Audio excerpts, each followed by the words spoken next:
counting down the top 10 research mistakes that we see radio stations make, and we're up to finding number 3, bad screener math. So when we talk about screeners, what we're referring to is the recruiting strategy to get a proportionally representative of a sample of the population or a particular format into a study. And today we're going to cover screening for music tests, screening for perceptuals, and some key mistakes that we see stations make based on segmentation, particularly when it comes to those who are an integral part of the strategy but don't speak English. And those are the kind of the 3 things we'll cover, Lee. But the one that's near and dear to my heart, because I learned the lesson the hard way years ago, early in my career, about the fallacy of P1. Sure. I mean, and we see it all the time where, well, I want the sample of my cume. Everybody in my music test has to be our cumers. Half of them have to be our P1s. Well, okay. And half of them have to be my competitors' P1s. Yep. Well, if half of your cume converts to your competitors' P1s, you're in trouble. Those people really should not be that numerous or that easy to find. That's right. And listen, if it's a one-time music test, a library test that we do, an OMT, if you will, Yep. Yeah, fine. If that's the only way you can imagine doing it, we can probably bend on that. If it's ongoing weekly music testing or monthly, then it gets a little tougher because you're going to overfish the water. So your choices become, you could allow in some of the competitors' cume to get that level of their core. Yep. I will always argue at that point that music testing is by nature a TSL tool. So if people aren't listening to your station, you're not going to impact their TSL to you. That's right. If they're not cuming you, but they're cuming the competitor, maybe you can argue with me that gives you some extra strategic insight into how that station's programmed. Okay, fair enough. But otherwise, there are people who can't listen more to you unless you tell them that you're doing something different, and that's a call with their marketing unit.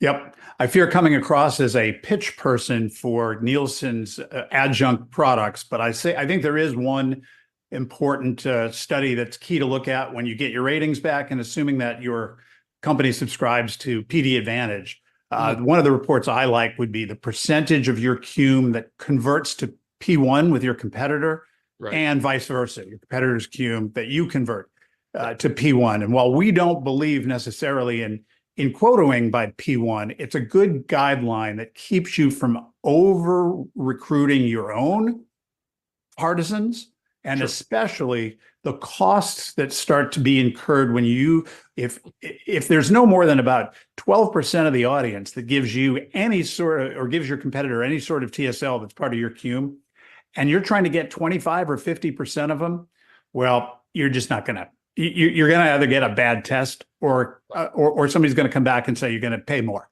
Right. And we try to push back on that, often gently. And as I said, the easy thing to do in those cases is to allow in some of the competitors' exclusive cume, or those who don't cume your station. But, it's just a matter of being realistic with what's actually out there.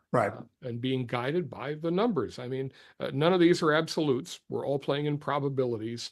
But it's a matter of turning the tables in your favor. And I think it's a good idea to mention at this point that one of the other things you have to understand is that the population in general is very different from the subset of folks that will accept a meter, and particularly, or a diary, and particularly the ones that are what we would call heavies, or ratings prospect heavies, a term Lee came up with, RPS yes and RPS heavies. We've got a new study out that we're now agreeing to share with members of the industry, whether they're new Voodoo clients or not, right, Lee? Right, absolutely. And we've distilled it down this time to a half a dozen things, 6 things that really can have an impact.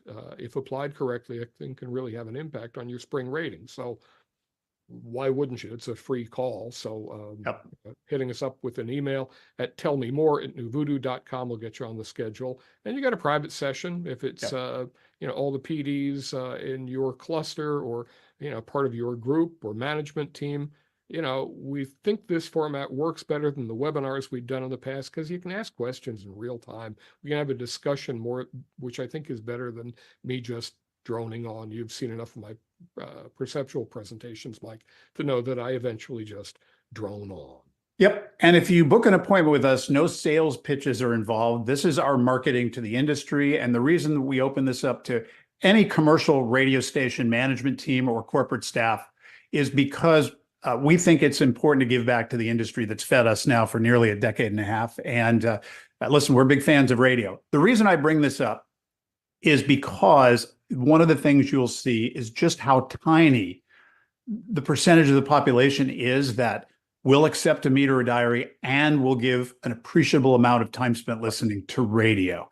You'll understand that PUM might be a little bit of an overinflated number, but getting back to the problem at hand that we're discussing today, it's all about avoiding what I like to call cooking the books and overly focusing on too narrow a sliver of your radio station that's not realistic, given the diversity of music taste preferences, even within your format game. Fair enough? Sure. I mean, it used to be just the reflex for a lot of us who maybe have a gray beard or losing hair. Wait, Yep. that's me. That for the new CHR, if you were trying to, insert a new CHR in town, Right. you went in underneath demographically, you went in beneath the established heritage player. Yep. And the thing that fights against you in 2024 is that would have you serving teens who, frankly, are really fickle users of radio if they use it at all. And if they are using it at all, it's probably in mom or dad's car at some point. Yep.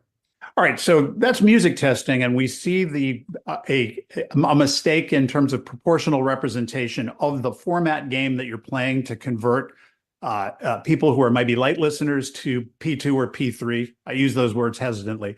But we also see and conduct lots of research that comes from perceptual studies and format searches. And I think let's talk about perceptuals for a second, because there are some really bad practices that can infect your perceptual that cause you then to make really costly mistakes.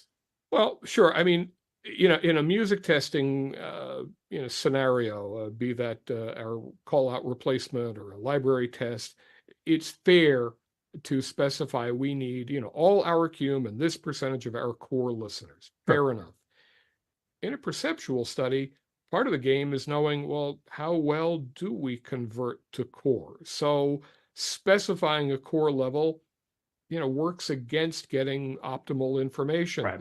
Specifying that we're going to have this much of, the competitive station's cume versus what, reality might be. Right. Again, distorts things and has the potential, Mike, as you said, to end up making uninformed decisions.